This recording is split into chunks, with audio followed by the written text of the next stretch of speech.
the question was, what about rock music or rap or, you know, loud, squeaky stuff? And basically what I'm discussing here is the physics of music. I mean, this is how one vibration, all the little waves that it generates in the air surrounding it, you know, how it falls on your ear.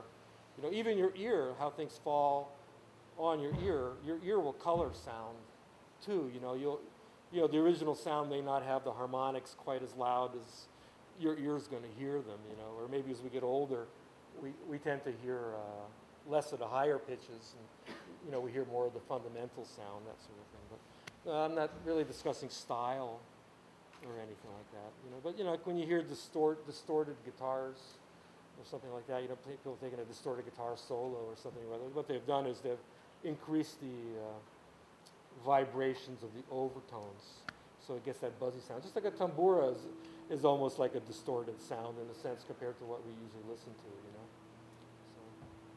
know. So anyway, so, you know, in Western music, this is like our starting vibration. A is 440.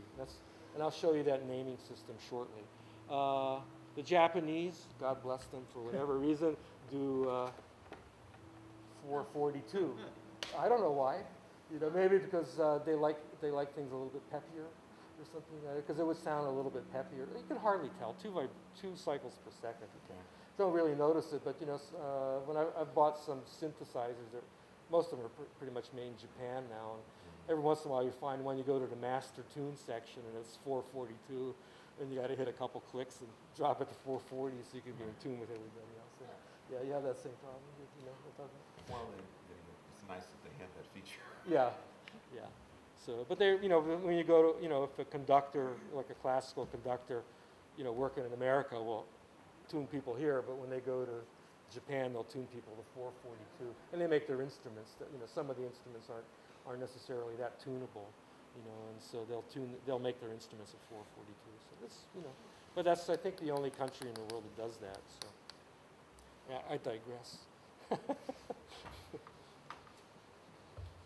So, you know, like I said, there's more than 8. I mean, the overtones just keep going on and on and on until, you know, they reach such a pitch that you can't hear anymore, you know. So, but essentially we have this little system: 2, 3, 4, 5, 6, 7, and 8. Whatever the starting vibration is, this is called the major scale. Major scale, and it relates to these little numbers that I wrote on page 5, kind of whatever. You know, it's this little mathematical game that happens, but this is naturally occurring, okay? So this is called the major scale, and those tones are called 1, 2, 3, 4, 5, 6, 7, 8. But there's more. People hear more vibrations, okay? So, and they, you know, as you keep bringing them down by halves in between that initial octave that we had of 100 to 200, and you start seeing where those fit in, we end up with 12.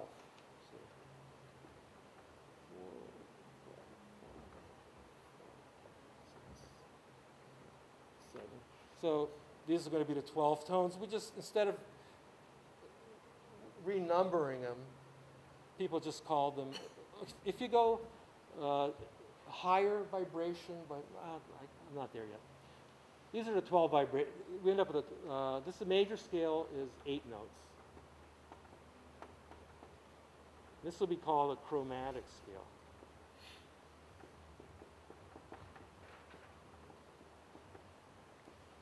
$12 notes. Okay? And this is how musicians name them. 1, flat 2, 2, flat 3, 3, 4, flat 5, 5, flat 6, 6, flat 7, 7, and 8. And there'll be 12 notes there. You can also name them, flat means that this note is 1 lower than this note. It's just a naming convention. They're not really cousin notes or anything like that. So they just happen to be next to each other. And the naming system, as music evolved in the West, said that this was flat 2. This note over here in between is flat 3. There's nothing in between 3 and 4. This note is flat 5, flat 6, flat 7, and 8. It's a 12-note scale. Okay? Everybody understand that? It gets more complicated because different musical systems in the world have different ways of hearing things. I think like in Indian music, the best that I understand it, they hear 18 notes to an octave. So they'll hear, I think, 3 or 4 different qualities of vibrations in this area. They'll hear several variations of notes in this area, different than the way we hear them, and several in here, different than we hear them. Does it make sense? The scale that Shabda was singing today, he took, so this is a 12-note scale. Very, very little music uses a full 12-note scale. You kind of get to be more selective in a 12-note scale. Today, Shabda sang, was it Bhairav? Is that what you said? Yeah. Yes. 1, flat 2, flat 3, 4, 5, flat 6, flat 7, 8. That's what Shabda, is that right? That's what Shabda sang today, isn't it? Yeah. Plus then all this, Huh? then all the variations in between as you slide. Yeah. I'll talk about that in a second. But anyway, this is what Shabda sang. It's called out of the 12 notes, the Bhairav scale in Indian music. This is all naturally occurring phenomenon. Okay? Selected these 8 notes to play. Make sense to everybody? So it's kind of important for us to kind of understand this. But the chromatic is a natural phenomenon. Natural phenomenon, yeah. And in the West, people stopped at a 12-note scale. Okay? But some people Between from an initial vibration to its octave, in the West we hear 12 notes. In Indian music, they hear 18 or something like that. Actually, they probably hear in more. between the 3 and the 4. 3 and a, yeah. It's a kind of, what is that gap? There is no, well, there's no gap. I mean, We just, as we brought the vibrations down, as we hear them, that's how the numbering scheme worked out for the partials. They were just named like that. Okay. Yeah, this is a close gap, and the 7 and 8 yeah. is a close gap. That's the way the natural phenomenon. And so the musicians, when I play music for the Dances Universal Peace or Sufi music, I actually think in terms of numbers. Does that make sense? I don't think in terms of I mean, I can. I have the ability to do anything I want, but I think in numbers, what scale I'm playing and how the melody is moving along. Melody might be, I'm just going to go over here, 3, 4, 5, 6, 7, 8. Let's say this is called the major scale. Out of the 12 notes, this is called the major scale. So then I would just, let's see. I gotta remember how that goes.